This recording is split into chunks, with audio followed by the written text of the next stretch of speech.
Contoh yang saya sebut pada tuan-tuan muslim-muslimat yang dirahmati Allah tadi. Contohnya kehidupan di alam barzakh. Kalau kita fikir dengan logik akal kita, tidak ada kehidupan di alam barzakh. Kenapa? Kerana yang telah dikebumikan itu yang mati. Ya, yang telah dikebumikan itu yang telah meninggal dunia. Yang dikebumikan itu adalah yang dinamakan jenazah, yang sudah tidak mampu berbicara, yang sudah tidak mampu untuk melihat, yang sudah tidak mampu untuk mendengar.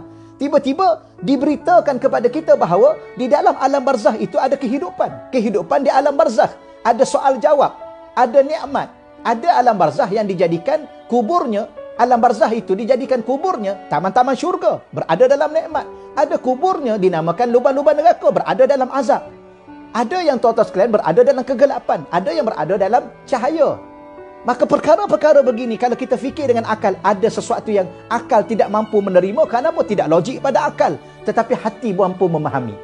Hati mampu memahami. Kerana hati ini memahami dengan apa? Memahami dengan rasa. Rasa apa? Salah satunya rasa keyakinan dan kepercayaan bahawa bukan sekadar hidup ini di dunia semata-mata, tapi hidup ini ada hidup yang di alam lain. Hati merasai. Ya, tidak akan mampu kita menafikan suatu fakta yang tidak mampu untuk kita nafikan, bahawa dalam hati kita ada sebuah keyakinan yang begitu yakin, begitu jelas bahawa ada kehidupan lain. Contoh kita kata sekarang ni pun, di alam kita hidup di alam manusia. Di kiri dan kanan kita yang begitu dekat dengan kita ada alam malaikat yang namanya Raqib dan Atid yang sedang mencatat amalan kita. Di kehidupan depan kita ini ada alam yang dinamakan alam jin.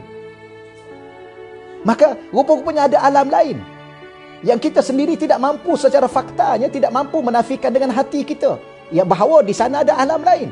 Maka sebagaimana hidup di dunia, maka ya hati meyakini dan memahami bahawa ada juga hidup di alam selain daripada dunia yang namanya barzakh dan namanya akhirat dan sebagainya. Inilah perkara-perkara yang difaham oleh hati yang tidak mampu difahami oleh akal. Itu kehebatan hati. Baik, hati mempunyai kelayakan, kemampuan untuk cukup mengingati dan mencintai Allah.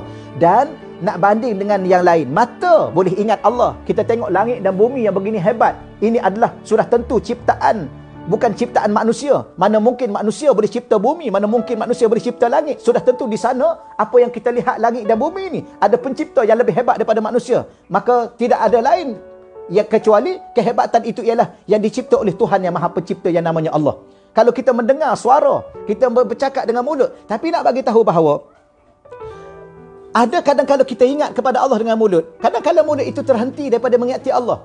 Ada kadang-kadang kita melihat Allah, kita melihat kebesaran Allah dengan mata. Ada waktu mata itu ingin menutup, dengan namanya tidur. Tapi hati ini mampu ingat kepada Allah dalam keadaan suasana apa sekalipun. Ya, dia bercakap, dia boleh ingat Allah. Dia makan, dia boleh ingat Allah. Dia berjalan, dia boleh ingat Allah. Inilah kehebatan hati yang diberi oleh Allah Subhanahu Wa Taala untuk mengingati Allah Subhanahu Wa Taala. Ini rahsia dan kehebatan hati. Apatah lagi, hati ini mampu mengenal Allah. Mengenal Allah ini ada dua. Satu, mengenal dengan ilmu, dengan belajar tauhid, belajar kitab-kitab tauhid, bahas kitab-kitab tauhid, mendalami kitab-kitab tauhid. Satu lagi, hati mengenal Allah dengan rasa. Ya, rasa bahawa apa yang kita pandang ini, kita merasai kewujudan Tuhan. Ya, apa yang kita pandang ini, setelah kita merasai kewujudan Tuhan, kita juga merasai kebesaran Tuhan, keagungan Tuhan, kebijaksanaan Tuhan. Tak akan mungkin begini indah dunia yang kita lihat, begini rapi susunan perjalanan siang dan malamnya, hujan dan panasnya. Tak akan mungkin sesuatu yang ada ini tanpa pencipta yang maha hebat. Maka maha hebat itu bukan pada mulut kita sekadar semata-mata, tetapi sudah tentu kita merasai, mendalami, menjiwai, menghayati ke dalam diri kita. Itulah rahsia hati yang Allah beri kepada kita, tuan-tuan.